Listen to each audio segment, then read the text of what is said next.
Google is officially launching their new Gemini smart glasses next year to completely wipe out the Meta Ray-Bans. But if you rush out to buy this very first generation, you're walking blindfolded into a massive $300 hidden trap that completely ruins the pricing structure of this entire wearable category. You are being set up, and nobody in the tech space is warning you about what this actually does to your return on investment.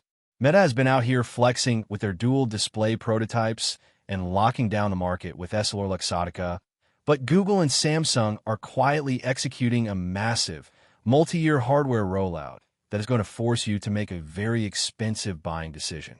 Today, we are breaking down the exact leaked roadmaps for Google, Samsung, and Meta, analyzing the specific hardware tiers, and figuring out exactly how to save your money before you get burned by premium pricing on a first-generation beta product.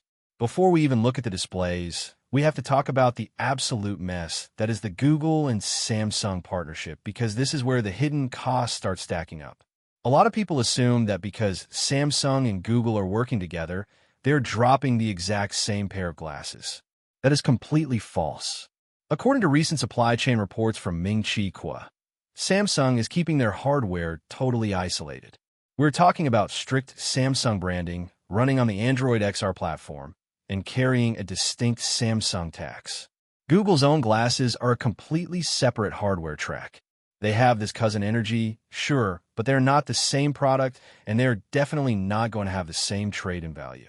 Samsung is notorious for dropping the trade-in value of their first-generation wearables extremely fast. If you look at the Galaxy Ring or the early Galaxy watches, the depreciation is brutal. You buy in at a $399 premium pricing tier, and 12 months later, your return on investment is basically zero because the secondary market is flooded. Google, on the other hand, is building the foundation first. They're taking a slow, calculated approach because they saw exactly what happened to Meta. Let us look at the numbers, because the numbers never lie. Since the second generation of the Meta Ray-Bans launched in late 2023, they moved over 2 million units. In Q2 2025 alone, their sales literally tripled. Meta saw their revenue shoot up 22% year over year, entirely off the back of hardware that does not even have screen. Everyone else in Silicon Valley looked at that exact revenue graph and instantly panicked. But here's where Meta is trying to trick us, and where Google sees their opening. The Meta ecosystem is tiny. It is a locked garden. If you're not actively using WhatsApp, Instagram, or Facebook, you are essentially locked out of the core features of a $299 piece of hardware. For a huge portion of the market, that is a massive deal breaker. Google knows this. Mark Gurman recently highlighted that Google is targeting the exact demographic that refuses to buy into Meta's locked ecosystem. So, Google's Phase 1 strategy is dropping a pair of basic, no-frills smart glasses. We're talking lightweight frames, absolutely no display, no fancy visual overlays. Just high-fidelity audio, an advanced microphone array, dual stereo speakers, and an ultra-wide camera. It is basically the exact same hardware footprint as the Meta Ray-Bans, but powered entirely by Google Gemini on tap. You ask a question, you get your answer instantly, and you live that hands-free assistant life. But do not let that simple spec sheet fool you into thinking this is a cheap device. The internal components dictate the buying decision here. To process complex AI queries in real time without massive latency, Google has to pack in high bandwidth RAM. You cannot just throw 2 gigabytes of cheap memory into these frames and expect Gemini to process what your camera is seeing without lagging. You need specialized silicon, likely a custom Tensor coprocessor specifically designed for ultra-low power draw. When you start shrinking logic boards down to fit inside a standard acetate frame, the manufacturing yields drop and the cost per unit skyrockets.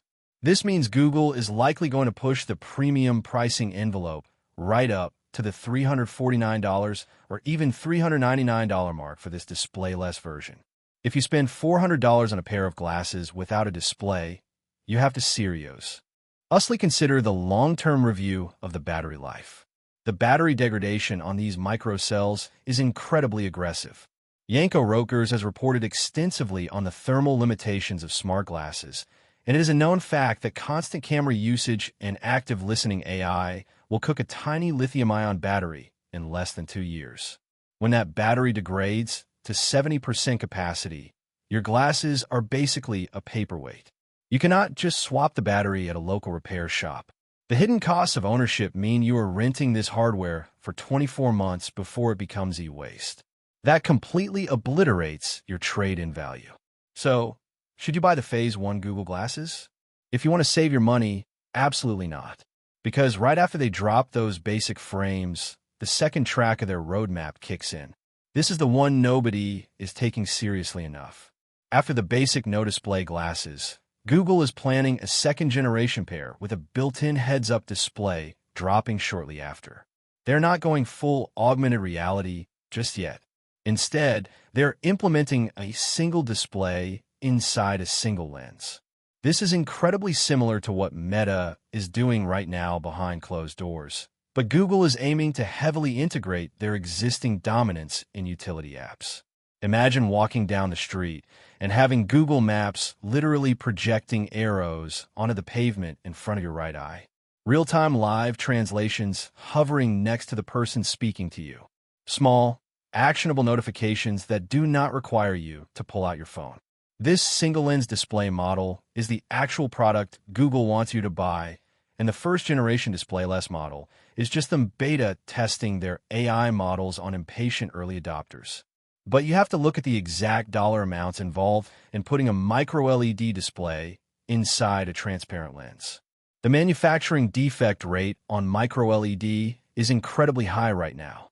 Ross Young, one of the most accurate display supply chain analysts on the planet, has constantly pointed out how expensive it is to yield high brightness, low-power displays for wearables. If Google pushes a single-lens HUD glass to the market, you're looking at a minimum price hike of $150 to $200 over the base model. That puts the HUD glasses at roughly $499 to $599. When you're looking at a $600 investment for a companion device, you have to ask yourself if the return on investment justifies the price tag. You're still dealing with the exact same battery degradation issues. You're still dealing with a processor that will be outdated in 12 months. And here's the really crazy part that almost no other leaker is talking about. Google's true endgame is not the single-lens HUD. That is just another stepping stone. According to internal roadmaps, around late 2027 or early 2028, Google is taking their massive swing. They are developing a true binocular XR headset. We are talking dual displays, full stereoscopic vision, and true spatial computing packed into a lightweight frame. That is the point where Google transitions from simple AI audio wearables into immersive mixed reality. They are slow-walking the consumer base through these tiers so that by the time a $1,000 pair of binocular Google glasses hits the market, you're already completely locked into their ecosystem. This brings us to the ultimate hidden trap, the exact reason I warned you at the very beginning of this video not to blindly buy into this first generation. Hardware costs are just the bait. The real money, and a massive hidden cost that will ruin your long-term review of this product, is the software subscription. Think about it. Google is aggressively pushing Gemini Advanced right now for $20 a month. Do you really think they're going to give you unlimited, real-time, multimodal AI processing through your smart glasses for free? Absolutely not. To get the actual low-latency, hyper-accurate Gemini AI that can actively see what you're looking at and process it instantly, they're going to lock it behind a paywall. When you factor in the hardware depreciation, the terrible trade-in value, and a potential $240 a year subscription just to make the glasses function at their full capacity, the true cost of these first-generation smart glasses is nearly $800 over 2 years. That is an atrocious return on investment. Google and Samsung are playing a very long game here. They are letting Meta set the hardware standard, letting Meta take the financial hit on marketing and consumer education, while they build out the subscription backend. So unless you are perfectly fine throwing away hundreds of dollars to be a beta tester for Google's data collection, keep your wallet shut, wait for the single-lens display models, and watch closely how they structure the Gemini pricing tiers.